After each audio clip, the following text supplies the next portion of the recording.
இன்று மகாவீர் ஜெயந்தி. சமண சமய போதகர் சீவக சிந்தாமணி நாம் பார்த்துட்டு வரோம். நிறைய பல விருத்தப்பாக்களை கொண்ட நூல். அதில் உள்ள வர்ணனைகள்லாம் மிக அதிகம். நம்ம எல்லாத்தையும் பார்க்காம முக்கியமான செய்திகள் மட்டும் அந்தந்த இளமகத்திலே நம்ம கற்றுக்கொள்ள வேண்டிய செய்திகள் என்னென்ன என்பது வகையில் பார்க்கிறோம். அந்த இதில் காந்தர்வ தத்தையார் இலவகம் என்று ஒன்று. அடுத்தது இதில் செய்திகள் எல்லாம் ரொம்ப சுருக்கமாக நான் சொல்கிறேன். வணிகன் சீதத்தன் என்பவன் இருந்தான். அவன் பல கப்பல்களில் பொருள்களை ஏற்றி வாழ்வு செய்து நிறைய சம்பாதித்து, இந்த ஊழ்வினை பயன் எல்லாம் போயிடுச்சு. கடைசியாக ஒரு கப்பல் மட்டும்தான் மிச்சம்.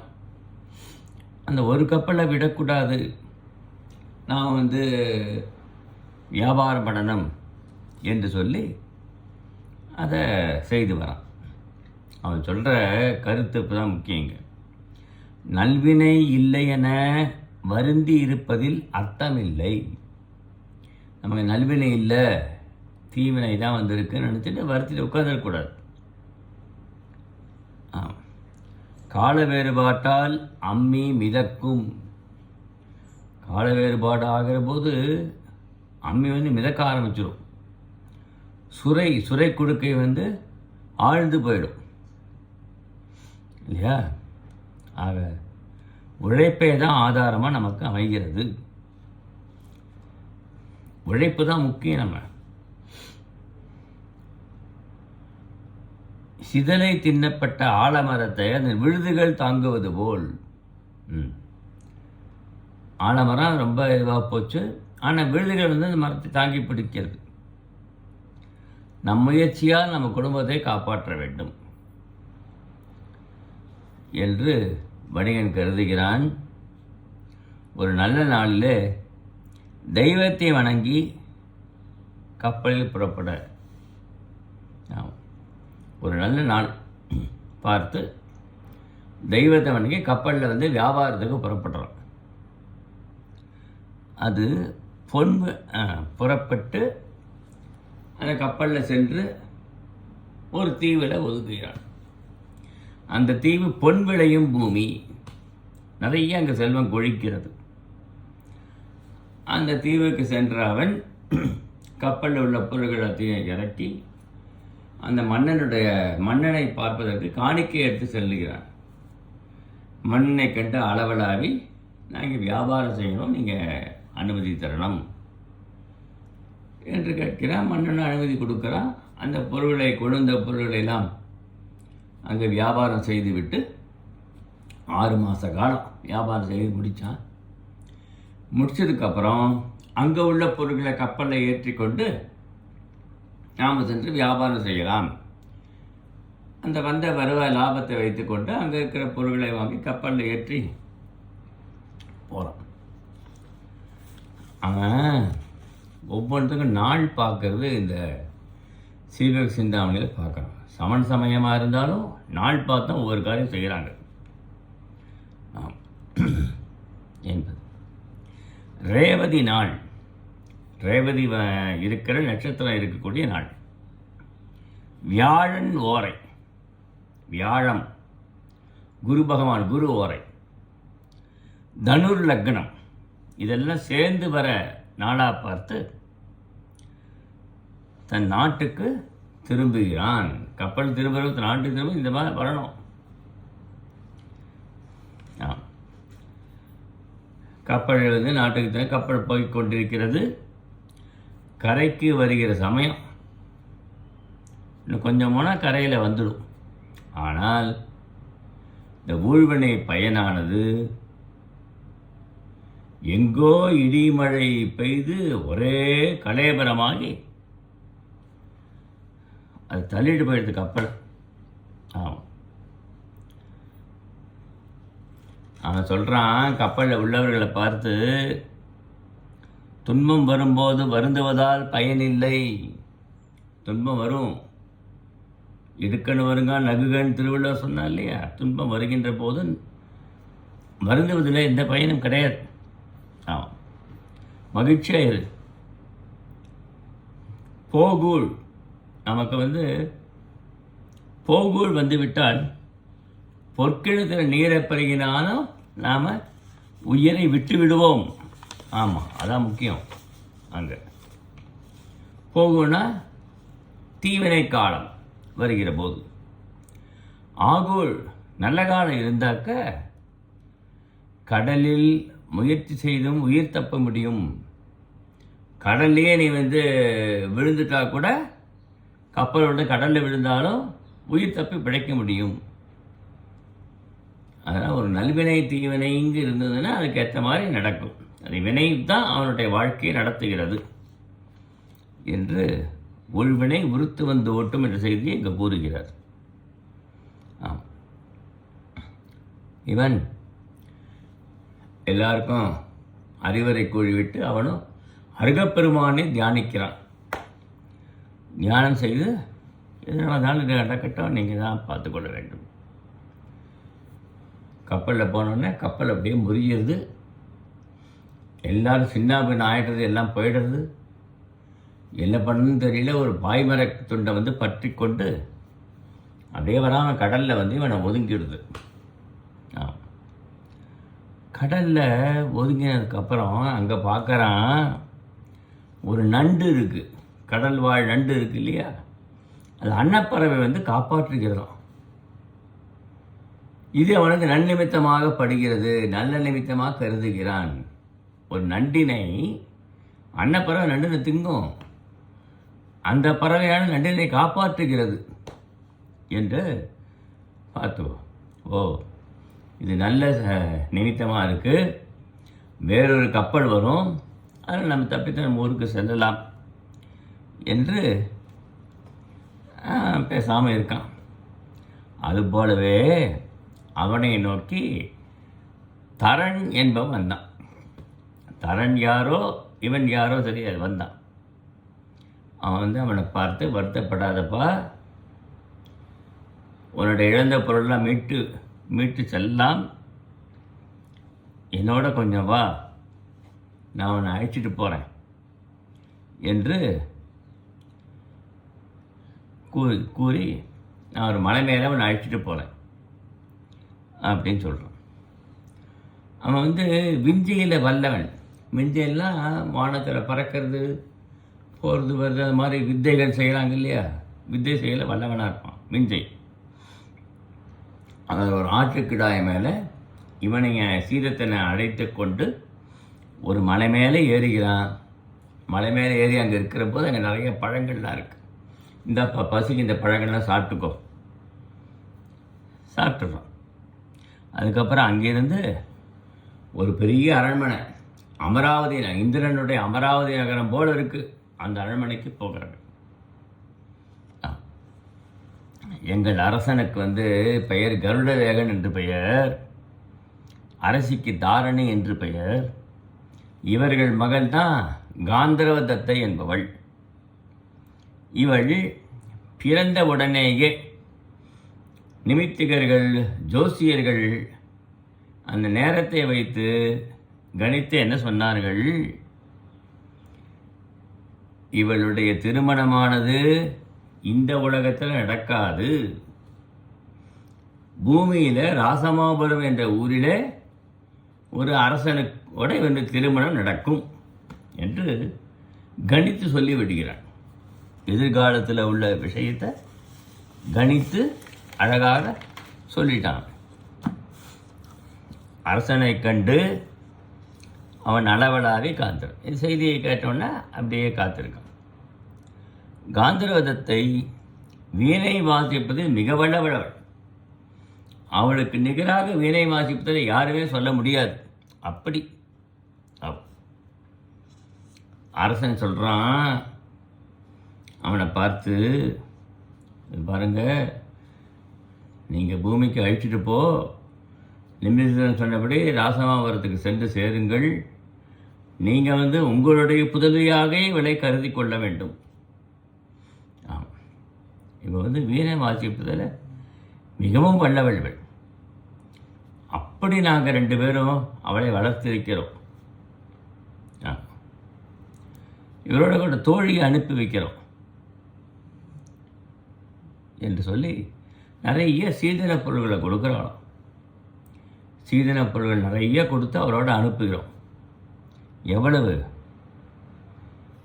1000 யாழ்களை கொடுக்குறாளாம். குற்றமில்லாத யாழ்கள் 1000. 1000ன்னா பல என்று பொருள். சிறந்த கண்ணாடி கொண்டு கொடுக்குறா. கட்டில் படுத்துக்கொள்ள உறங்குவதற்கு கட்டில் கொடுக்குறார்.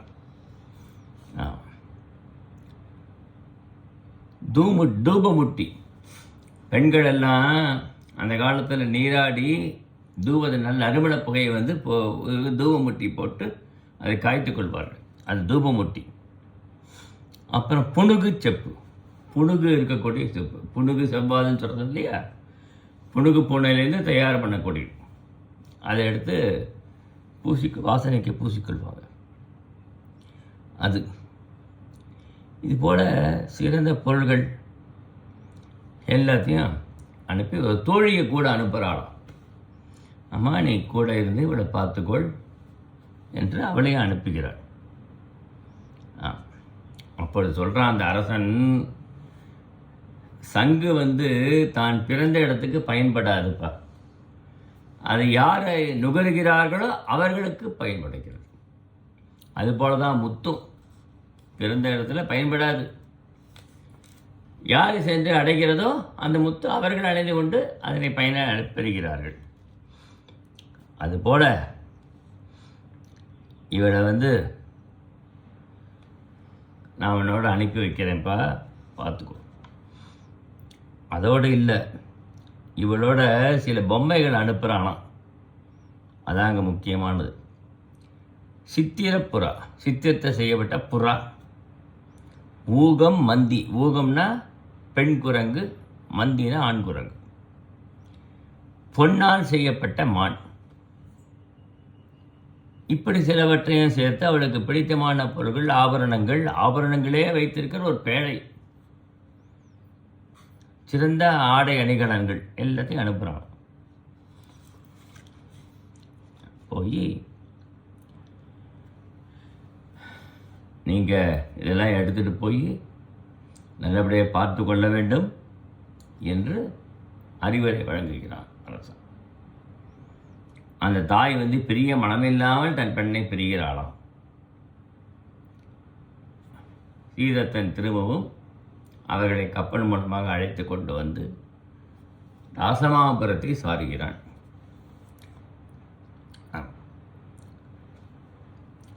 ராசமாபுரத்தை சார்ந்து ஒரு பெரிய அந்தப்புறத்தில் கன்னி மாடத்தை நிறுவனம் செய்கிறான். நிறைய பொண்ணும் பொருளும் கொடுத்துருக்கான் இல்லையா, அதை வைத்து கொண்டு மிக அழகாக ஒரு அந்தப்புறத்தை சிருஷ்டி செய்து, மலர்வனம், தோட்டங்கள், அங்கே பூக்கள்லாம் பூத்தி இருக்கும், மாலை காலத்தில் விளையாடணும், நீராடுவதற்கு ஒரு நீராழி மண்டபம் எல்லாம் செய்திருக்காள். விளையாடுவதற்கு அவள் பந்து முதலிய விளையாடுவதற்காக இடங்கள், அரண்மனைகள், நல்ல தங்கத்தால் மாணிக்கால் செய்யப்பட்ட அரண்மனைகள், கீழெல்லாம் பளிங்கு கற்கள், முத்துக்கள் பதித்தது, அது நடக்கிறது. இப்படி தான் அவன் செய்திருக்கானான். செய்துவிட்டு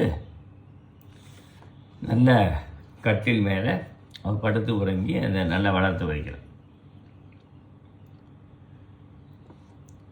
இப்போது சீவகனுடைய இதை நாம் பார்க்க போகிறோம். இங்கே இப்படி காந்தரதத்தையே அவன் வளர்த்து வருகிறான். அவளுக்கு மனப்பருவம் வந்து விட்டது. போட்டியில் வெல்லுவதற்கு வேணும். சீவகன் அனங்கமாலைன்னு ஒரு பெண், அதாவது சேடி என்று சொல்லலாம். அவளுக்கு அலங்காரம் செய்கிறான். அலங்கரிப்பதில் வல்லவன். மிக அழகாக அவளுக்கு எல்லாம் அலங்காரம் செய்து விடுக்கிறான், உச்சந்த உள்ளங்கால் வரைக்கும். அவன் அலங்காரம் செய்கிற போதே அவளுடைய மனமானது இவங்கிட்ட ஈடுபாடு அதிகமாயிடுறது. சீவகன் மேலே ஈடுபாடு கொண்டு அவளை அடைய வேண்டும், அவன் தான் காதலன் என்று புலம்புகிறாள். ஆனால் சீவகன் அதை பற்றி பொருட்படுத்தவே இல்லை. அவளை அழகாக அலங்கரித்து விட்டால் சென்று விடுகிறான். சீவகனுடைய நினைப்பிலேயே அவள் இருக்கா. அவள் தான் கட்டியங்காரனுக்கு தாசியாக செல்கிறாள். கட்டியங்காரனோட அந்த கட்டிலில் மஞ்சத்தில் படுத்து இருக்கிற போது கூட அவன் கட்டியங்காரனோட புணர்ச்சியில் ஈடுபட்டால் கூட சீவகனுடைய நினைவு தான் அவளுக்கு வருது. சீவகன் சீவகா சீவகா சீவகா என்று புலம்புகிறாள். இதை கேட்ட கட்டியங்காரனுக்கு ரொம்ப கோபமாக இருக்குது. என்னடா அது, நம்ம அரசனாக இருக்கோம், நம்ம நாட்டுக்கெல்லாம் அரசன், இங்கே மஞ்சத்தில் படுத்து இப்படி எவனோ பேர் சொல்லி போடுறாங்க, யார் அது என்று தன் சேனாபதியை விட்டு யாருன்னு பார்க்க சொல்கிறான். அப்போது அந்த சேனாதிபதி என்ன பண்ணுறான், எல்லா இடம் சென்று பார்த்த சொல்கிறான். அவன் இந்த சீவகன் என்பவன் ஒரு வணிகனுடைய மகன். அவன் ரொம்ப அழகில் சிறந்தவன். 64 கலைகளிலும் வல்லவன். அவன் போர் தொழிலும் வல்லவன். அவனை போல வல்லவனை பார்க்க முடியாது. ஒன்றே ஒரு எடுத்துக்காட்டு காண்பிக்கிறேன். பெரிய ஒரு பாறாங்கல் இருக்குது வழியில், நடந்து போகிற இடத்துல 2 யானைகள் சேர்ந்தாலும் அந்த பாறாங்கல்லை தூக்கி நிறுத்த முடியாது. அப்படிப்பட்ட இடையூறாக இருக்காங்க. இதை பார்த்த சீவகன் அந்த பாறாங்கல்ல பேர்த்து அவன் ஒருவனாகவே பேர்த்து தூக்கி எரிஞ்சு போயிட்டான். சின்ன கல் தூக்கி எறியவன் எரிஞ்சிட்டு போயிட்டான். எவ்வளோ வலிமை மிக்கனவன் என்று சொல்கிறான். 2வது அதோடு இல்லை, ரொம்ப இரக்க மனப்பான்மை உடையவன் அவன். ஆமாம், எத்தனையோ பசித்து வாடுகின்றவர்களுக்கு எல்லாருக்கும் சோறு போடுறான். 1000 மிடா பருப்பு சோறு, பைத்தம்பருப்பு தான் அப்போ பயன்படுத்தினார்கள். பைத்தம்பருப்பை நல்லா வேக வச்சு அரிசியோடு பால் பைத்தம்பருப்பு சோறு. அதற்கு கறி நறுநெய்லாம் அதில் பெய்து பருப்பு சாதம் சொல்கிறோம் இல்லையா, அதான் உப்பு போட்டு பருப்பு சாதம் போட்டு நறுநெய் பெய்து எல்லாருக்கும் வழங்குகிறான். அதோடு இல்லை, வெல்லம் கொடுக்குறான், கரும்புச்சாறு கொடுக்குறான், பால் கொடுக்குறான். அதெல்லாம் அதை கலந்து சாப்பிடுவதற்காக. அதெல்லாம் அவர்கள் சாப்பிட்டார்கள். அப்போ வெல்லம், கருப்பஞ்சாறு, அதெல்லாம் நிறைய கிடைக்கிது. அங்கே என்ன கிடைக்கிறதோ சாப்பிட வேண்டியதானே. அன்னம், நெய், பருப்பு, சில காய்கறிகள், இப்படி எல்லாருக்கும் அவன் கொடுத்து எல்லாரோட பசியை ஆற்றுகிறானப்பா என்று கூறினான். இப்படி ஒத்தனா என்று. அதோடு இல்லாமல் இந்த காந்தர்வத்தை அந்த ஊருக்கு வந்திருக்கிறாள், அவளை போட்டியிலே வெல்ல வேண்டும் என்று கருதினான். கட்டியங்காரனால் ஒன்றும் பண்ண முடியல. கட்டியங்காரன் போல பல மன்னர்கள் வந்தார்களாம். போட்டி நாள் அறிவிச்சாச்சு. அன்றைக்கு எல்லா மன்னர்களும் வந்தார்கள். எல்லாரும் தோற்று போனார்களாம். அவரை ஜெயிக்க முடியல. யாழ் போட்டியில் அந்தணர்களும் தோற்று போனார்கள். வணிகர்கள் எல்லாரும் தோற்று போனார்கள். அரசர்கள், அந்தணர்கள், வணிகர்கள் யாழ் போட்டியை ஜெயிக்க முடியாமல் தோற்று போனார்கள். அவரோட அழகில் மயங்கியே தோற்று போனார்களாம் பல பேர். இப்படி அந்த ஆசிரியர் மிக அழகாக வர்ணிக்கிறது. இந்த பதுமுகன்கிறவன் சீவகனை பார்த்து, சீவகனே நீ சென்று நீ யாழ் வாசிப்பில் வல்லவனாக இருக்கிற 60 கலைகளை தேர்ந்தவன், நீ போட்டியில் வந்து கலந்து கொள்ளு என்று சொன்ன உடனே சீவகன் வருகிறான். சீவகன் வருகின்றதை பார்த்தோடைய அந்த காந்தர்வ தத்தைக்கு அவன் மேலே ஒரு ஈர்ப்பு அதிகமாகி, என்ன அழகு, என்ன வலிமை, இவனை பற்றி செய்தியெல்லாம் கேள்விப்பட்டிருக்கா இவனும் என்று அப்படியே மதிமயங்கி போகிறாளாம். இப்படி ஒரு ஆணழகன் இருக்கானா என்று மதிமயங்கி போயிட்டாள். அவள் வந்த உடனே தன்னுடைய சேடிமார்களை வைத்து பல யாழ், பல இதில் செய்யக்கூடிய யாழ்லாம் இருக்குது. அந்த யாழை கொண்டு அங்கே வைக்க சொல்கிறான். இந்த யாழை எது சிறந்த யாழோ தேர்ந்தெடுத்து நீ வாசிக்க வேண்டும் என்று அவர்கள் கூறுகிறார்கள். அவன் பார்க்குறான் பாரு, இதான் இந்த யாழ் பயிற்சிங்கிறது. இது என்ன மரத்தில் யாழ் செய்தால் நல்லா இருக்கும், அது ஒளியில் நல்லா அமையும், எங்கெல்லாம் ஆசிரியர் வந்து மிக அழகாக வர்ணிக்கிறார். அதை நம்ம பார்க்கணும். இங்கே இஷ்டத்துக்கு ஏதோ செஞ்சிட முடியாது. இப்போ வீணைன்னு சொல்கிறோம், இப்போ யாழுங்கிறது இப்போ வீணையாக இருக்குது. இந்த மரத்தில் செய்யணும், இந்த அளவு இருக்கணும், இத்தனை குழுவேலை இவ்வளோ இருக்கணும் என்றெல்லாம் சொல்லப்படுகிறது. அதுபடி தான் இன்றைக்கும் செய்து வருகிறார்கள் சங்கீத வித்வான்கள். நான் பார்க்குறான், ஒரு யாழை பார்த்தோன்னே இந்த யாழ் வந்து நீரிலேயே இருந்திருக்கு, ரொம்ப தண்ணியிலே இருந்திருக்கு. இந்த மரம் ரொம்ப நாள் தண்ணியில் தான் மென்மையாக போயிடுது, இது பயன்படாது என்று அதை தூக்கி வைக்கலாம். 300 யாழ் எடுத்து கொடுக்குறாங்க. இந்த யாழ் வந்து இந்த வாளால் மரத்தை வெட்டுவாங்க இல்லையா, வாளால் வெட்டப்பட்ட மரத்திலிருந்து செய்யப்பட்ட யாழ் இது பயன்படாது என்று அதை தள்ளி வைக்கலாம். 300 யாழை கொண்டு கொடுக்குறாங்க. இந்த யாழ் வந்து இது யாழா, இது இடியெலாம் விழும், மழை பெஞ்சால் இடி விழும், இடி வந்து மரத்தில் விழுந்து அந்த மரம் முறிஞ்சு போச்சு.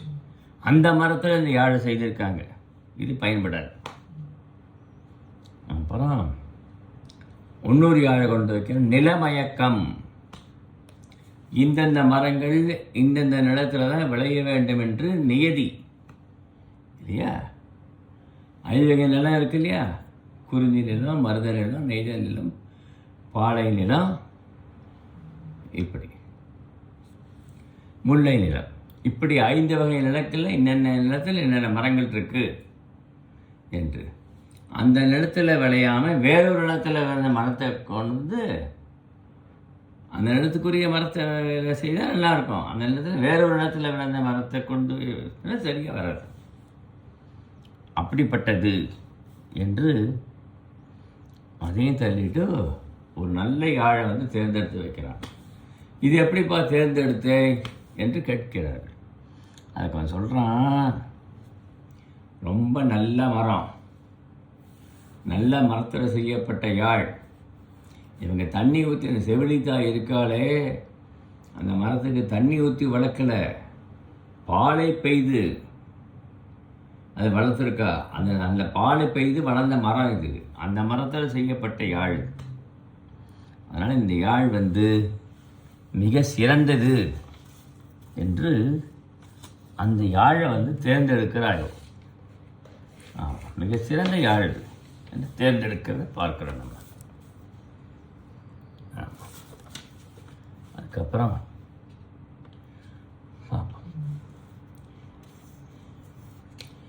சரி இது பண்ணணும், இவனை வந்து தேர்ந்தெடுக்கணும்னு சொல்லிட்டு போகிறா, யாழ் வாசிக்கிறான். இப்போ என்ன ஆகுது என்று ஆசிரியர் கூறுகிறார். கட்டியங்காரனுக்கு இந்த செய்தி அவன் சீவகனை பற்றி கேட்குறான் இல்லையா, கட்டியங்காரனுக்கு செய்தி வந்து பரவி சீவகனை எவ்வாறு கொன்றுவிட வேண்டும் என்று எண்ணுகிறான். 4 வகை படைகளை அனுப்புகிறான். அவன் யாழ் வாசிக்க உட்கார்ந்துருக்கான். அப்பொழுது பதுமுகன தோழர்கள்லாம் வந்து இவனுக்கு ரகசியமாக செய்தி சொல்கிறார்கள். அதனால் காந்தரத்தை மயங்கி நிற்கிற அப்படியே அவன் சொல்கிறான், சில வீரர்களை அனுப்பி காந்தரத்தை பாதுகாப்பாக வைத்துக் கொள்ளுங்கள் என்று சொல்லி போருக்கு எழுகிறான் சீவகன். சீவகன் போருக்கு எழுந்து அவர்களோடு 4 வகை படைகளோடு போர் புரிந்து அவரை விரட்டி அடித்து விடுகிறான். அதெல்லாம் மிக அழகாக இங்கே ஆசிரியர் சொல்லுகிறார் பாருங்க, ரொம்ப நல்லா இருக்கு.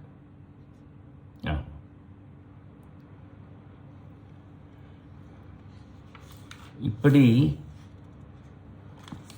அவர்களெல்லாம் விரட்டி விட்டு வெற்றி வாகை சூடி மனங்களாம் தோற்று ஓடி போய் விட்டார்கள். இனிமேல் இவங்ககிட்ட நம்மால் வெற்றி பெற முடியாதப்பா, சத்தைக்காக நம்ம ஆசைப்பட வேண்டாம், போயிடுவோம்னு போய்ட்டாங்க எல்லோரும். ஆமாம், இந்த பல மன்னர்கள் வென்றதை பற்றி 1-2 பாட்டை சொல்கிறேன். கரும்பு எழுந்திருந்துண்ணும் தொங்கல் வார்குழல் அரும்பரல் அவட்கிசை அரசர் தோற்றபின் நரும்பொரு தெல்விழி நவீன நான் வரை. அரசர்கள்லாம் தோற்று போனார்கள், மறைவர்கள் தோற்று போனார்கள்ங்கிறோம் இல்லையா? அப்படி அழகிய தாமரை மலரில் வண்டுகள் பாடும் தன்மை போல மலர்மாலை இணைந்த தத்தை பாடுகிறாள். அந்தனர் தோல்வியுற்றனர் முறுக்கிதழையும் செம்பவளத்தையும் போன்ற சிவந்த வாயுடைய தத்தை அவரோட அழகை வர்ணிக்கிறார். இனிய யாழ் நலனை மீட்டிய நன்மை இசைக்கேற்ப பாடி அவர் வெற்றி பெறுகிறாள் என்கிறார். அதுக்கப்புறம் பாரு, தூய சிவந்த அரக்கை விட செங்காந்த மலரின் அழகிய அரும்பை போன்றவளான அவள் யாழ் நரவை தொட்டு மீட்டுவதால் சிவந்த அழகிய குவிந்த விரல்களுடைய தத்தையுடன் யாழ்சை போட்டியில் ஈடுபட முடியாமல் பூணூல் அணிந்த வணிகர்கள் என்று இங்கே பதிவிடுகிறார்கள். அப்போது பூணூல் என்பது அக்காலத்தில் அந்தணர்கள் மட்டும் இல்லை, அந்தணர்கள், அரசர்கள், வணிகர்கள் மூவரும் அணிந்திருந்தார்கள் என்ற செய்தியை இங்கே நாம் பார்க்கிறோம். இந்த மரபை அப்படியே சொல்லுகிறார் ஆசிரியர். அதுக்காக தான் இந்த பாடலை நான் சொன்னேன் உனக்கு. நூல் பொற புகுந்த நுண்ணூல் வணிகரும் என்று அந்த வரி வருது. இப்படி எல்லாரும் நிலை எழுந்து போனார்கள் என்று போகிறோம். இப்போ போர்க்களத்தில் சீவகன் வென்றுவிட்டான். சீவகன் வென்றதுக்கப்புறம் இங்கே யாழ் வாசிப்பதற்கு வருகிறான். யாழை வாசிக்கிறான், நன்றாக வாசிக்கிறான். அதை மிக அழகாக ஆசிரியர் வர்ணிக்கிறத பார்க்கிறோம்.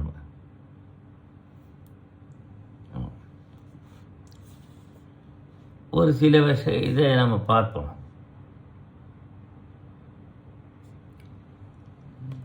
இப்படி யாழ் வாசித்து அதில் ஜெயித்து விட்டு அந்த பெண்ணான தத்தையை மணக்கிறான் என்று ஆசிரியர் இதில் கூறுகிறார். தத்தைக்கு அழகு செய்யறதை பற்றி பல பாடல்களை சொல்லுகிறார் ஆசிரியர். தத்தை வெல்ல முடியவில்லை, யாழ் மீட்டு வாசித்து வென்று விடுகிறான். அவள்தான் போட்டியில் அவளுக்கு தரப்படுகிறான். பல பாடல்கள், ஒரு 40, 30, 50 பாடல்கள் இருக்கும் தத்தையை பற்றி வர்ணித்து அவள் எப்படிலாம் அழகு புனைக்கிறாள் என்று. தோழிமார்கள்லாம் அவளை அழைத்துட்டு போய் அவளுக்கு நல்ல நீராட்டி மனம் முக்க பொருள்களால் அவர்கள் ஊட்டி செறிவூட்டி நல்ல புத்தாடை பட்டாடைகளை அணிவித்து அணிகலங்களை அணிவித்து அருகப்பெருமானை வணங்கிவிட்டு தெய்வத்தை வணங்கிவிட்டுன்னு அப்புறம் போகிற மண்டபத்துக்கு அழைச்சிட்டு வர. சீவகன் ஆடவள காமனை போன்று சிறந்த மனம். இப்படி சீவகனும் அழகவர். ஆசிரியர் ஆண்களையும் வர்ணிக்கிறார், பெண்களையும் வர்ணிக்கிறத பார்க்கிறோம். இவ்வளவு திறமுடைய சீவகன் வருகிறான், மடமேலே அமைகிறான். அந்தணர்கள் முறைப்படி எப்படி அரசனுக்கு திருமணம் செய்விப்பார்களோ அப்படி செய்விக்கிறார்கள். இதையும் இந்த இடத்துல ஆசிரியர் பதிவிடுகிறத பார்க்கிறோம். அந்தணர்கள் வேத முழக்கப்படி அரசர்களுக்கு இப்படி செய்யணும் திருமணம் என்று ஒரு நியதி இருக்கு. அந்த நியதிப்படி செய்கிறார்கள். ரெண்டு பேரையும் திருமணம் செய்ததுக்கப்புறம் அருகப்பெருமானை போய் வணங்குகிறார்கள். அதுக்கப்புறம் அன்றிற்கு இன்பத்தை துய்க்கிறார்கள். அதையும் சில பாடலில் பார்க்குறோம். கடைந்தவை மாணிக்க செவ்வன் காசிறு தட்டில் சூழ்ந்து மிடைந்தவை மணிக்கட்பீலி மின்னுசாந்தாற்றி பொன்னார் அடைந்துவை சாலவட்டம் அருவியர் ஏந்தியாற்ற தடங்கனா குவளை பூப்ப தையலோடு ஆடுமன்றே. இல்லையா? சீவகன் தத்தையோட இன்பன் நுகர்ந்தான்ங்கிறத ஆசிரியர் சொல்லுகிறார்.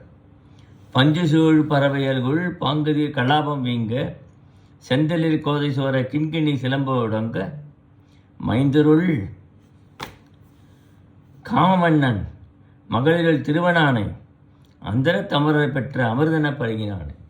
அமிர்தத்தை பருகின தேவர்கள் எப்படி மகிழ்வார்களோ அப்படி அமிர்தத்தை போன்று அவரோட இன்பத்தை துய்த்தான் என்று ஆசிரியர் மிக அழகாக சொல்லுகிறார். இவ்வாறு இந்த பாடல் வாயிலாக காந்தர்வதத்தை திருமணம் புரிந்து அவரோடு இன்பத்தை தொய்த்து வாழ்ந்து வருகிறான் சீவகன் என்று வரை பார்க்கிறோம். காந்தர்வதத்தையும் அரச குலத்தை சார்ந்தவள், இவனும் அரச குலத்தை சார்ந்தவன். ஆனால் அரச குலத்தை சார்ந்தவரோடு தான் திருமணம் செய்து கொள்ள வேண்டும் என்று நியதி, அதான் முறை. அந்த முறைப்படி திருமணம் செய்து கொண்டு இன்பத்தை துய்த்து வாழ்ந்து வருகிறான். அடுத்து அதுக்கப்புறம் வணக்கம்.